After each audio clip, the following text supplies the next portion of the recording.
Tatiana was completing her homework when the world became hazy and her adrenaline kicked in. Her surroundings became black and white again, indicating another vision she would be privy to. Tatiana would just as soon say, "No, thank you, I'm good," and walk away from the gift of foresight, but she was never in control of her powers. She found herself staring at another version of herself, but she was older and talking to a cute little kid that seemed to look up to her. He grabbed the violin and played a haunting song that seemed to come from his very soul.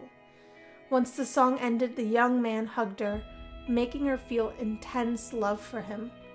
When she was transported to her present day, she felt an immediate loss without the boy's existence. She was out of sorts, melancholy, so she picked up her cell phone and called Bella immediately. But there was no answer, so she left a message. "Hey, it's me. I just wanted to check on you, and okay, well, this is a really lame message, but I wanted to hear your voice. Chat with you soon." She hung up the phone and sighed, and immediately received a text message that read, "Hey, boho Barbie, want to go to the movies, you weirdo? Love, Bella." Later that afternoon, the two friends met at Symbol Cinemas for the long-awaited horror flick sequel that all the teens were raving about called Twinkle, the Vampire Tales. Tatiana barely frequented the movies or any other extracurricular activity, as she was drowning in schoolwork most of the time, but after the vision she had, it was important for her to spend some time with her best friend. She needed to feel normal, and going out with Bella was as close as she was going to get to normal. While the two girls purchased their tickets and snacks, Tatiana smelled that familiar aroma she couldn't place. She knew Sophia was not too far away with the Queen Bees, led by Eliza. Mortimer was accompanying them. The new guy, Enrique, happened to be there too, but he was with another group of students that looked to be transfers as well. "Well, if I would have known the whole school would be here, I would have planned an after party," Bella stated cheerfully.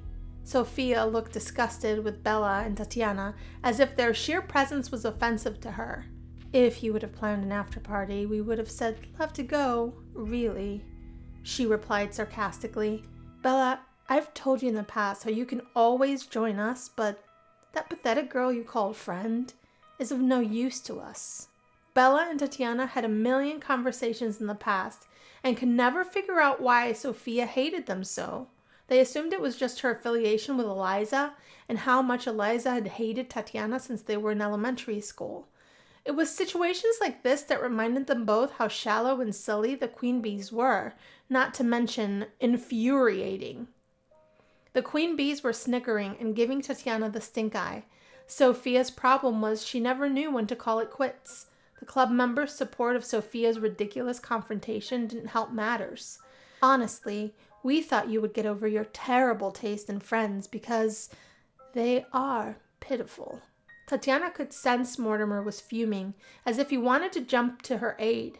It was apparent she didn't deserve this treatment, yet he was a coward. His girlfriend was really close by, and defending Tatiana in front of her clubmates would be a recipe for disaster.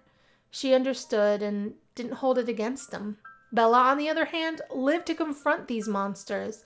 She actually looked forward to them starting crap. It was her superpower, as she called it.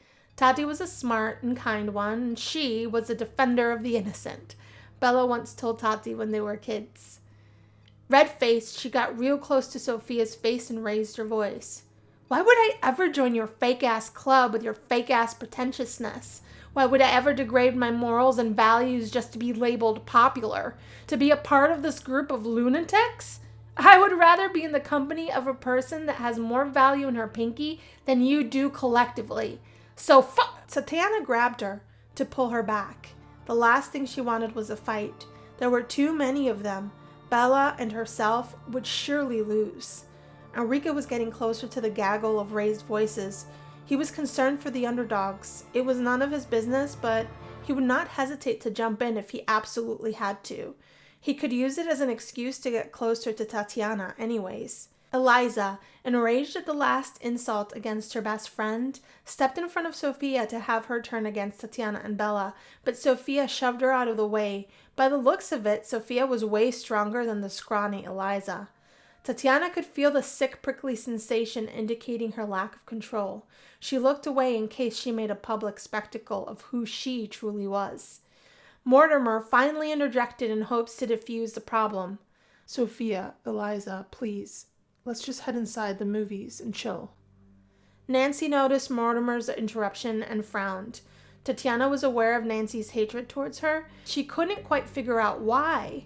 Maybe it was her inability to stand up for herself. Maybe it was that she was jealous of her academic prowess. She knew Nancy's parents always fussed at her for never making the honor roll.